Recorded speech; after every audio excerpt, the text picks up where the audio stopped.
Assalamualaikum warahmatullahi wabarakatuh dan salam sejahtera saya ucapkan kepada guru dan rakan-rakan sekalian. Hari ini kumpulan kami iaitu kumpulan 15 bakal membentangkan tajuk pembentangan kami iaitu politik di Sabah dan Sarawak. Terdapat banyak parti di Sabah dan Sarawak yang mewakili pelbagai etnik.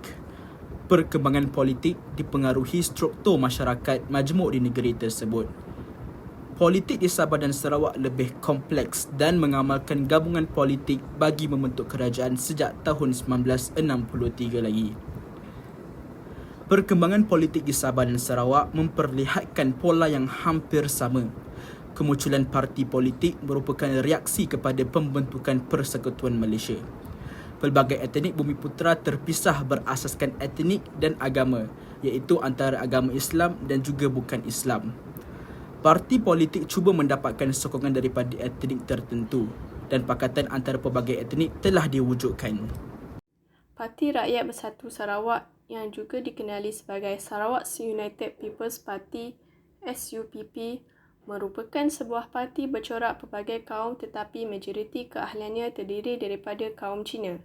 Parti ini ditubuhkan pada tahun 1959 di Sarawak dan merupakan antara parti politik yang tertua.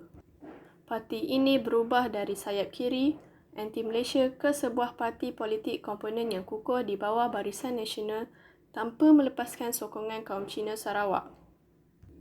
SUPP merupakan parti politik komponen yang kedua terbesar Barisan Nasional di Sarawak.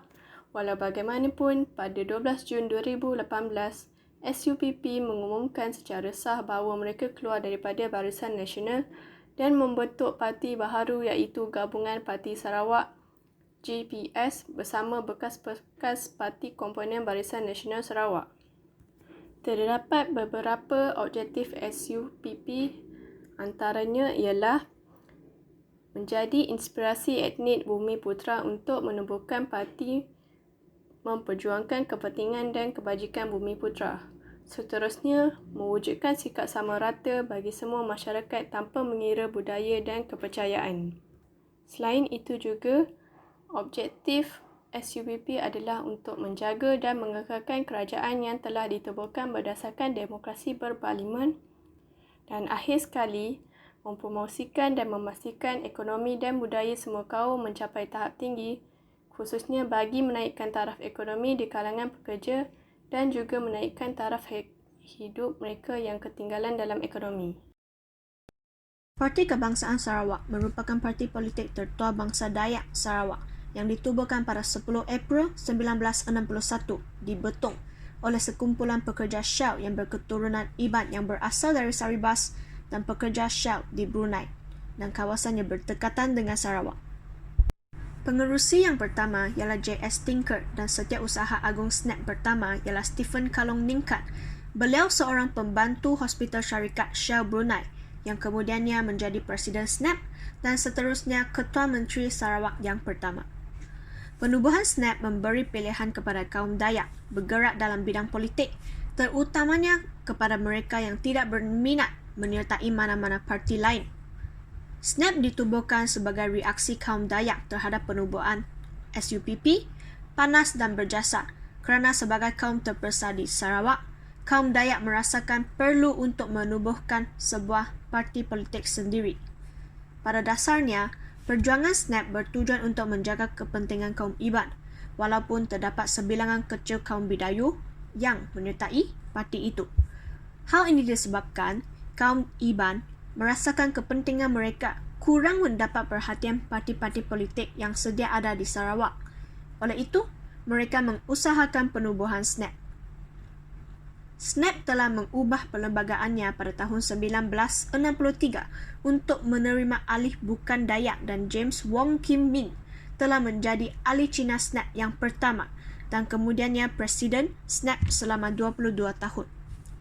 Selain itu, anggotanya juga termasuk Parti Pesaka Bumiputera Bersatu, Parti Rakyat Bersatu Sarawak dan Parti Rakyat Sarawak PRS. Pada 1953, tertubuhnya Persatuan Kebudayaan dan Kebajikan Kadazan. Persatuan ini bertujuan meningkatkan taraf hidup, mempertahankan bahasa dan juga kebudayaan kaum Kadazan. Pada 1958, Donald Stephens menjadi presiden dan di bawah pimpinannya persatuan ini menjadi pro-politik dan menjadi asas penubuhan Angkor. Pada masa itu, isu terbesar adalah cadangan projek Malaysia. Oleh hal yang demikian, pada 1961, persidangan pemimpin Kadazan Dusun diadakan untuk membincangkan pertubuhan parti politik. Justru, persidangan tersebut mencadangkan penamaan Kadazan, Dusun dan Momogan. Kadazan bermaksud orang pantai, Momogan bermaksud penduduk dan Dusun bermaksud penduduk dalaman ataupun pekebun. Akhirnya Angkor, United National Kadazan Organisation, ditubuhkan. Dengan keahliannya hanya orang berketurunan Kadazan Dusun, Presiden Angkor tetaplah Donald Stephens.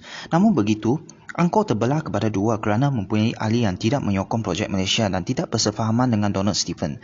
Dan pada 1962, mereka menubuhkan UPMO, United Pasuk Momogan Organisation. Pada 1964, selepas kelahiran Malaysia, Angkor dan UPMO bergabung semula menjadi APKO ataupun Pertubuhan Pasuk Momogan Kadazan Dusun Murut Bersatu untuk membolehkan Momogan ataupun penduduk Sabah yang bukan berkadazan dusun berjuang bersama-sama. United Sabah National Organisation yang juga dikenali sebagai USNO telah ditubuhkan pada bulan Disember 1961 daripada hasil gabungan beberapa buah persatuan sosio-budaya dan agama, khususnya persatuan-persatuan Islam seperti Persatuan Islam Putat dan juga Persatuan Islam Sabah. Kemunculan USNO adalah hasil daya usaha Datuk Mustafa Datuk Harun dan juga pemimpin-pemimpin Islam yang telah lama bergerak dalam persatuan-persatuan sosiopolitik dan sosiobudaya di Sabah. Antara tokoh yang terbilang itu ialah Haji Zakaria Gan, Ahmad Mahmud, Haji Yusof Syamsuddin, Parman Hassan Raji, Haji Arifin dan juga Abdul Malik Jangkit. USNO diterajui oleh Datuk Mustafa Datuk Harun dan juga membuka keahliannya kepada semua golongan Bumiputera Sabah dengan cogan kata parti, bersatu, bersedia dan berkhidmat. USNO memperjuangkan hak semua penduduk Bumiputera Sabah biarpun dalam tindak tanduknya lebih menekankan kepentingan Bumiputera Islam. Selain daripada itu, USNO juga memainkan peranan yang penting dalam kerjasama dengan APKO, iaitu United Pasuk Momogan Kadazan Dusun Organisation dalam mendapat kemerdekaan daripada Great Britain. Namun pada tahun 1991, USNO telah dibubarkan dengan bertujuan untuk bergabung dengan UMNO.